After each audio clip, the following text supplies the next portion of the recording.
Okay, so this is the finished result of the blouse I was showing you guys on how to do. So my first question was the back.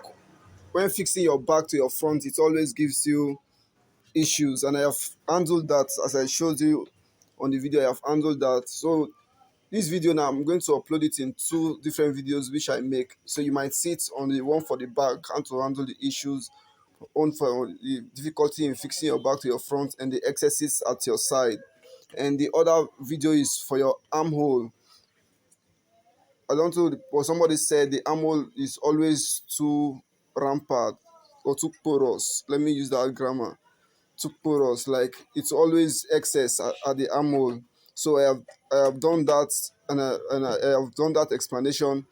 This mannequin is smaller than the client that owns it. That is why you see this my pin here, because my client here, our boss is 42, and this my mannequin here is about 36 for bust. So just go ahead to do it like that. You will see the good result that will come out of what I just showed you. So thank you guys for your understanding. Don't forget to keep on practicing, because you cannot get this once. You need to practice, practice, and practice until you get it. That is why I don't. Let me end here. Okay, welcome back once again to another tutorial. I want to use this one stone to kill two birds based on the request which some of you asked me to show you guys. So there is one request which I don't know if it is he or she. She said mine is joining my Bosia Princess that with the back. It's always headache, and many times I have excess material at the side. What she's trying to say is that joining her front to her back always gives her headache, and she always have excess at this side. So that is very simple to do. So I have a video on how to get your princess that. So that video should give you an exactly what you are looking for. Because when cutting my fabric, or when getting my measurement and cutting, I always do those connections, cutting off my excesses. But in case you forgot to do that, there is still a way to do that. And the only way to do that, after joining your princess that down, and you have done everything already, like I have here, you have done everything. So when you want to cut out your armhole and your neckline, what you are going to do is to use your tape to get your measurement. So all you are going to do is to get your measurement. So you can see from this my down part, once it's like this, I have folded it into two. You can see this side is in and this side is out. So what you are going to do is to take your measurement from this part down to this part. So after getting your measurement for your bust, you mark it down and you place your 2 inches for sewing allowance, or 3 inches, depends on how you want it to be. But for mine, I always keep 2 inches for my sewing allowance. So after getting your bust, you keep your 2 inches for your sewing allowance. You come over to your waist, get your waist measurement, your waist divided by 4, because this is on fold now. So you still have your back, which you are going to work with. So after getting your waist divided by 4, then you get your 2 inches of sewing allowance. Go ahead to get this one. Now is a blouse. Maybe what she's saying is this thing half length for a top or a dress. But if it is full blouse, that is, you still go ahead to get your hip measurements and your 2 inches for sewing allowance while you have sewn everything together. But if you follow that my tutorials, I told you I have a video which I made that. On that video, after getting my measurement, I included 3 inches for my sewing allowance, because I will join this part. So while joining this part, it will take away 1 inch, then 2 inches will be left. So after you have gotten your measurement like that, all you are going to do is to rule straight line from your shoulder, like straight line down to that your bust point, down to your waistline, then you connect to get your shape. Hope you understand. So make sure you get your bust measurement, then you place 2 inches for your sewing allowance, 2 inches or 2.5 for your sewing allowance, as you may want it to be. So after getting that, what I'm going to do now is to cut my front. I will use my front to cut my back. I will use my front to cut out my back. So you said cutting your back, or joining your back rather, always gives you headache. So what I'm going to do now, we look for my shock now to trace out my necessary measurement, then I'll come back to you so the explanation will be fast for you guys to understand. Okay, so I have decided to show you guys on how to go about it so you don't get confused. because some might be saying do it, do it, do it. So I just want to do it. So what you are going to do after getting your fabric like this, I told you this should be inside. So at this top now you will get here equal, but sometimes it might come out like this. It might not be equal at this side. This doesn't matter, but make sure it is equal. And when cutting, make sure you add your sewing allowance. I have already done that already, so you should know. So what you are going to do now is to get your shoulder measurement. My shoulder is 15. So here is my 15 for my shoulder measurement.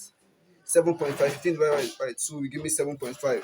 Then my bust is 42 divided by 4.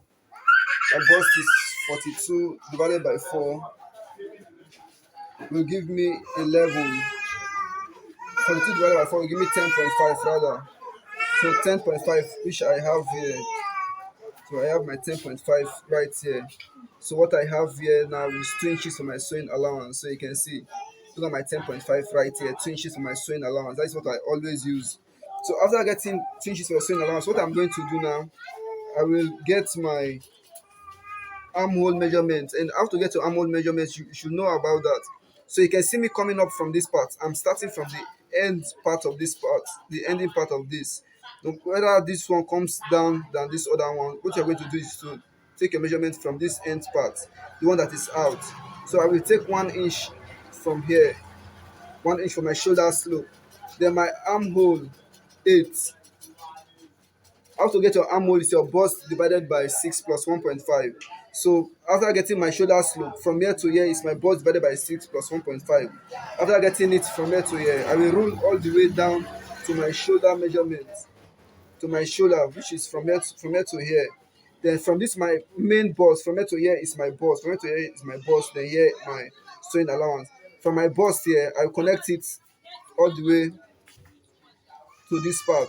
So remember, my trimming out is not complete yet. I will still trim my armhole after sewing my shoulder and everything.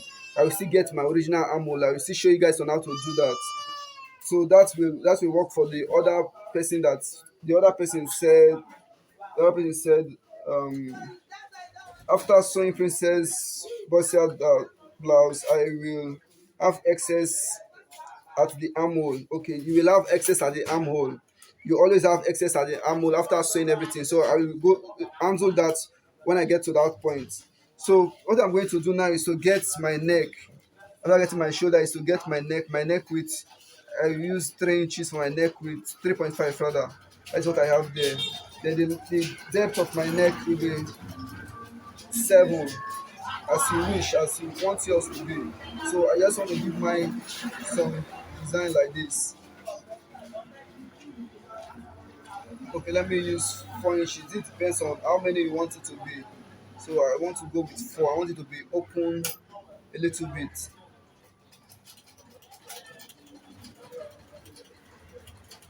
So from my shoulder slope, which I have my 1 inch here, I connect it all the way to my shoulder line. Don't mind my shop. So what I'm going to do now is to cut out.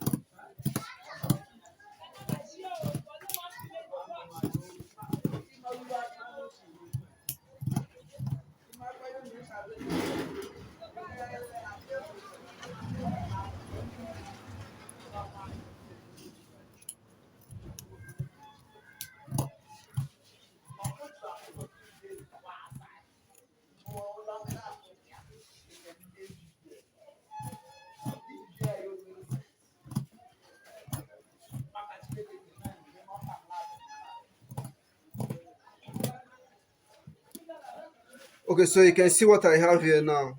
So after getting my shape out, what I'm going to do now is to place my back. I will go ahead to cut my back using my front to cut my back. So many people get it wrong at this part.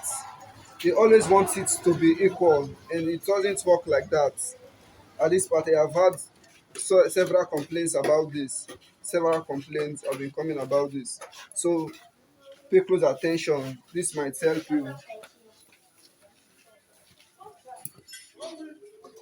So I'm making sure my back are equal, starting from the down part.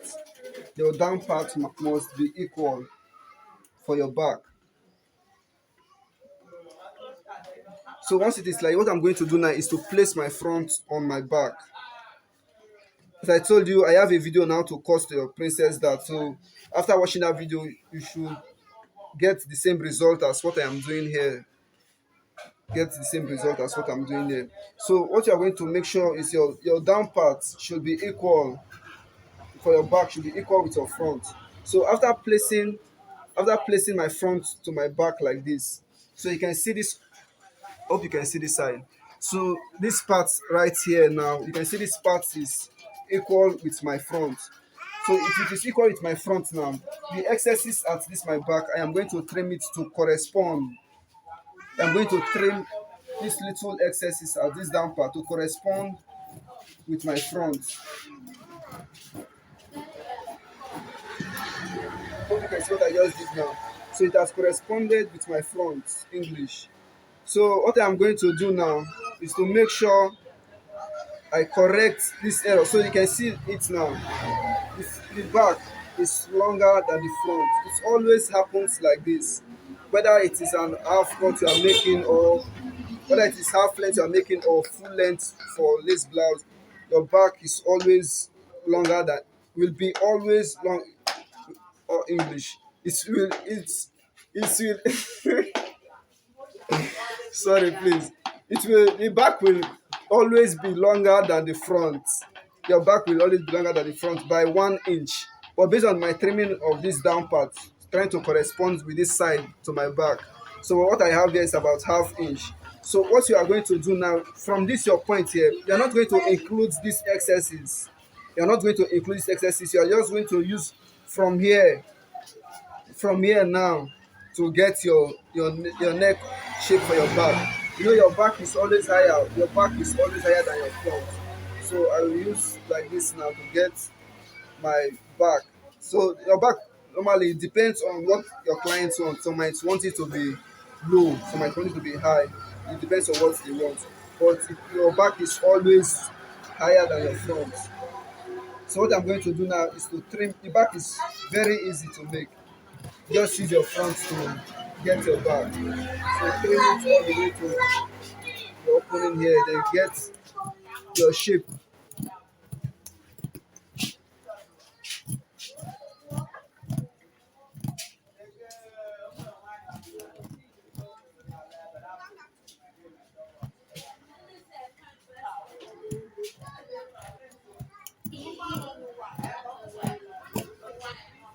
So you can see what I'm doing here. Get your shape for your armhole.